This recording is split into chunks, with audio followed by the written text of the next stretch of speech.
there's something strangely unfamiliar about London's Piccadilly Circus in the pale light of an early dawn.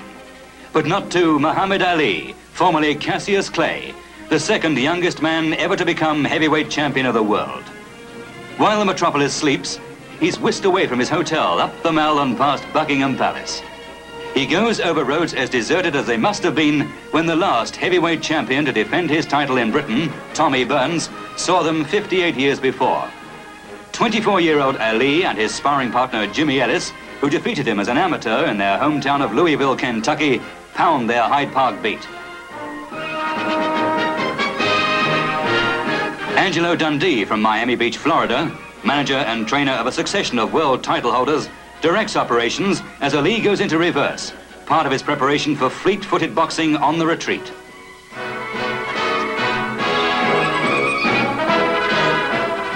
Fighters London, though, lies east of Piccadilly.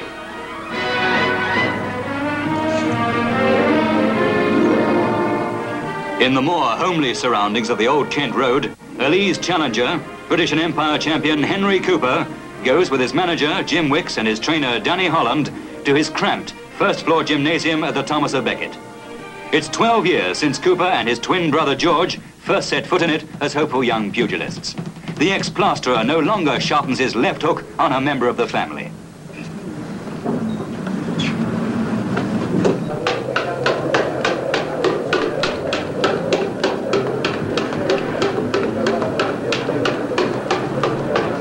And while at 32, training certainly doesn't become easier, Cooper demonstrates that he's clearly lost none of his zest for it. To prompt a smile of satisfaction from his manager is certainly no mean performance. Just sharpen up and... Boxing at world-class level is a whole-time occupation. So Cooper's Italian-born wife, Albina, is charged with the responsibility of running the family greengrocery store in Wembley. Her only contact with her fighting husband during the training period is by telephone. He makes his headquarters at Welling in Kent, where there is little fuss over the arrival and departure of even a world title challenger.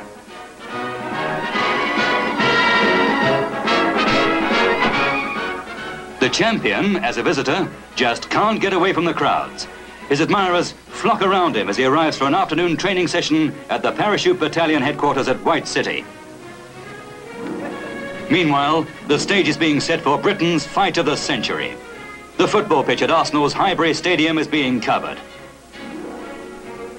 As that toss proceeds, 6'3" Ali of the lightning hands and feet and reflexes puts the finishing touches to his own preparations for his 24th fight. The hands which punch their way to $1 million quicker than any other world heavyweight champion managed to do are bandaged with meticulous care.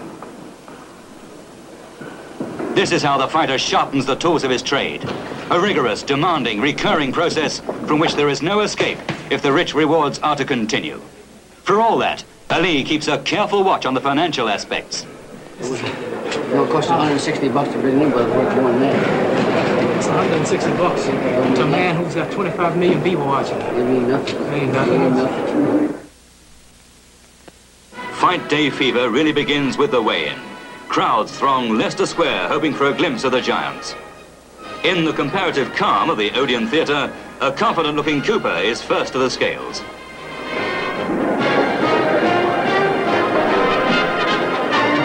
The champion follows, waves regally to the audience, and then displays his satisfaction at the lightest weight of his championship career, 14 stone, 5.5 pounds.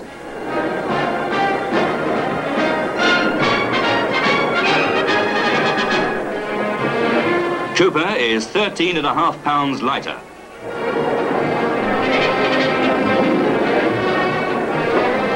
Comes the time for the moment of truth. Preceded by the Union Jack, Cooper makes his way through the 38,000 Highbury throng after being delayed in his dressing room for 10 minutes, waiting for a passage to be cleared to the ring.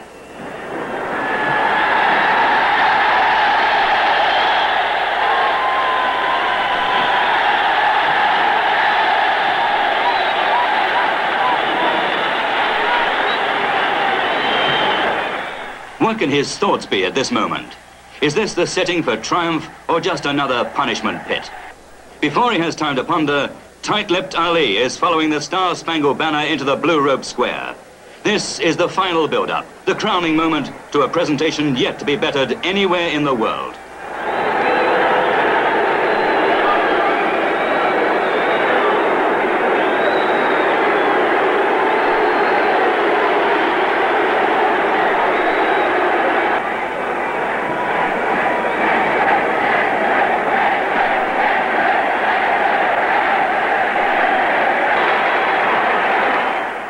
The night is dark, the air is chill. The rivals limber up, edgily, almost apprehensively, as a succession of famous fighters of yesterday and today take a bow. Here's America's Rocky Marciano.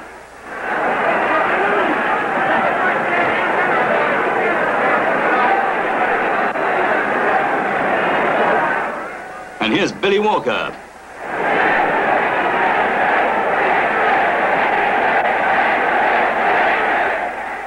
Then from MC Charles Freen, the announcement. For the heavyweight championship of the world, between the challenger, who is the heavyweight champion of Great Britain and British Empire, Henry Cooper.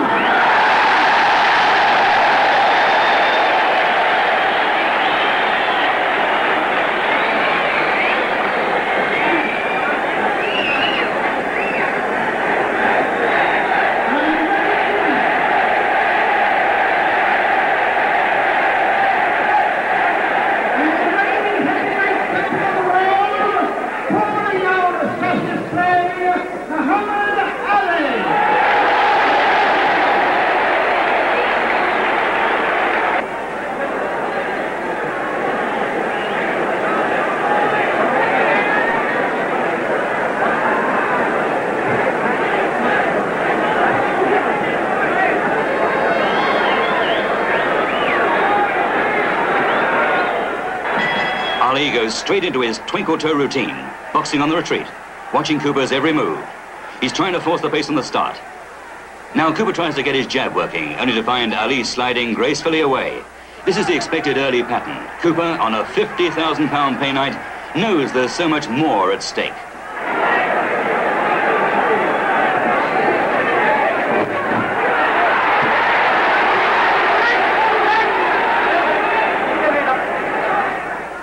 When they met 3 years ago, disaster came Cooper's way in the 5th round. Badly cut eyes cost him dearly after he'd left hooked Ali to the canvas. And surely he must be thinking, the longer the fight goes, the greater the risk of it happening again.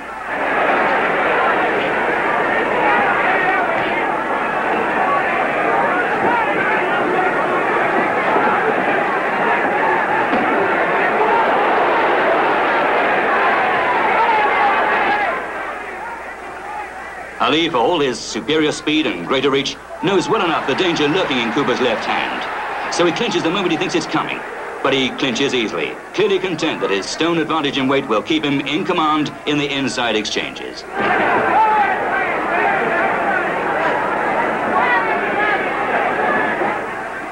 Cooper, trying to overcome the problem of a shorter reach, lunges with his left hand to the body in an effort to get to his man.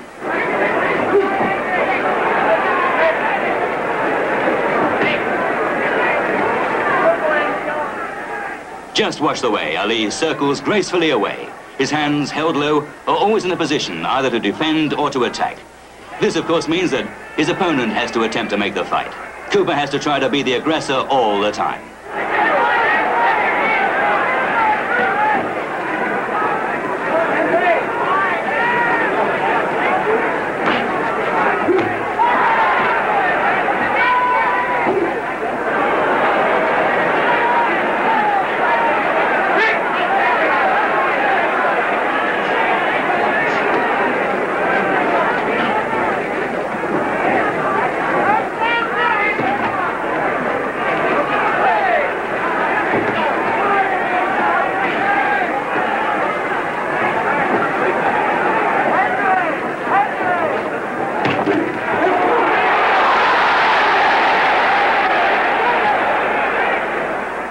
But Ali wastes no chance of aggression himself. The punches flash out at lightning speed.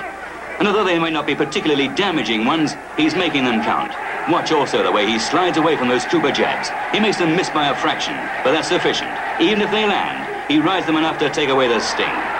Cooper knows he has to force the issue, but it isn't easy against a rival as slippery as this. At the end of the first round, there's good reason for him to be happy. It's a promising start.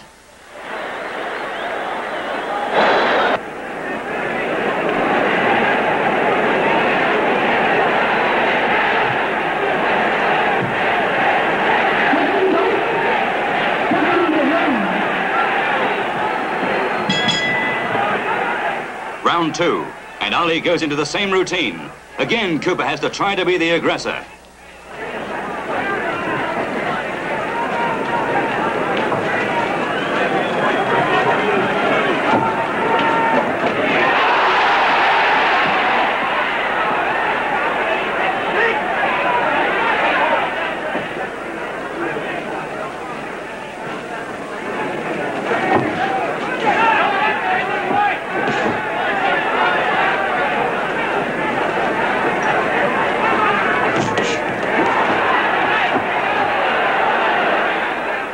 Ali clasps his gloves, inviting Cooper to come forward, but the British champion is even more watchful than he was in the first round.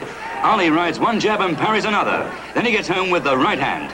Ththese punches don't look particularly heavy because of the speed with which he throws them, but with more than 14 stone behind them, there's no doubt anybody would know when they arrive.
Round 3.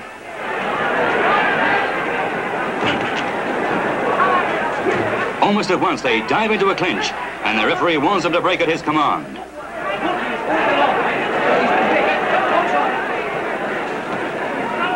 Cooper is obviously trying to get Ali into a corner to cut off his retreat, but the champion seems to delight in getting into difficult spots so he can extricate himself.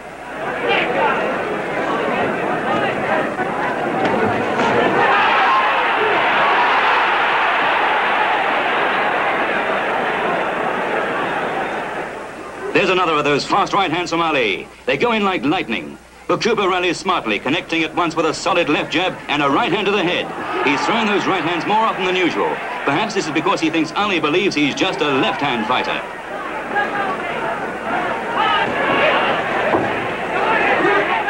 Cooper sinks 2 left hooks to the ribs, and once again he tries to pin Ali to a corner, but he slips up with almost ridiculous ease.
The 4th round. And this, of course, is a round of expectation. In their last meeting, it ended with Ali just having climbed from the canvas.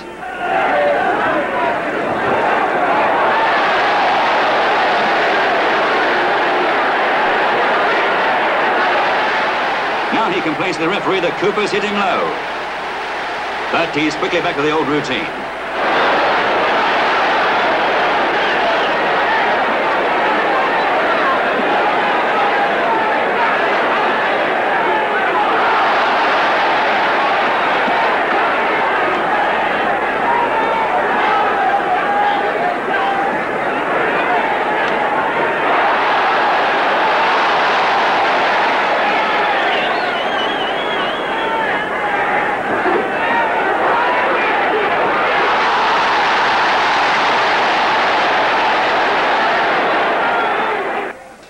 Somehow, though, as the 5th round begins, it's apparent that he realizes the time has come to step up the tempo.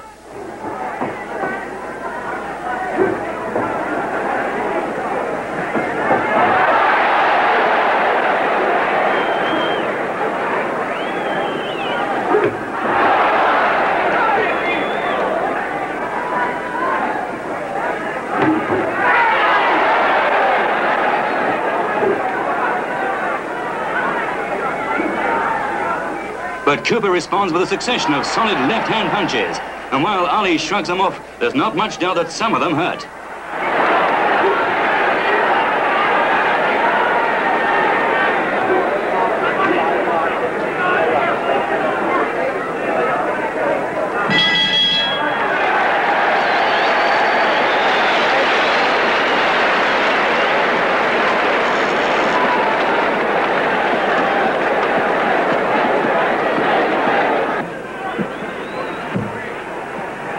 Now for the 6th round, and they've already gone further than their last meeting. Cooper is still going forward.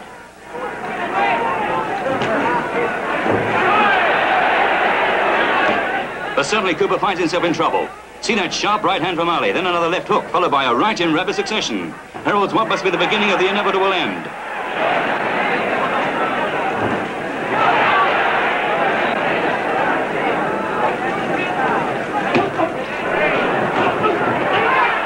Cooper's left eyebrow spurts blood. It's gushing out just like a burst pipe.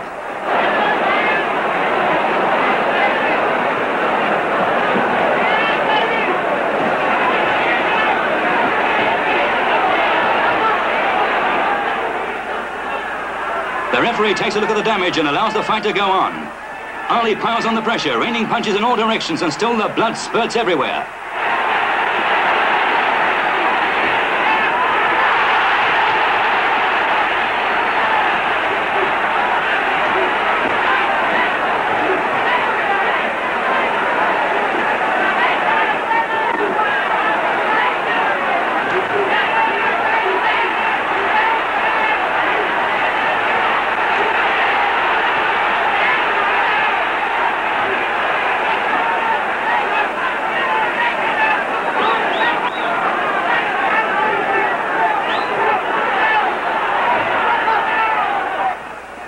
A second look and it's all over, it's all over.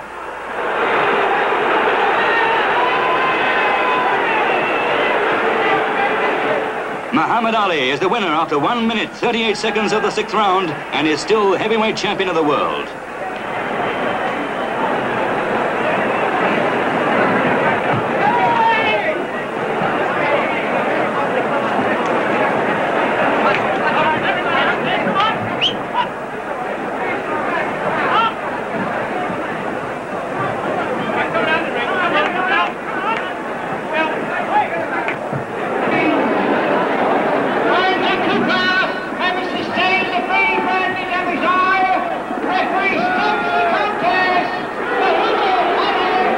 And even as the crowd surges into the ring, the argument begins whether the cut was caused by a punch or a collision of heads. But there was no doubt about it. The first right hand on the suspect area started the damage. Cooper shook his head. In went Ali with a left hook and another right to worsen the injury. So another gallant British attempt to win the World Championship ended in disappointment. Well, it may not have been the greatest title fight, but nobody will forget the courage of Cooper and the speed and class of Muhammad Ali.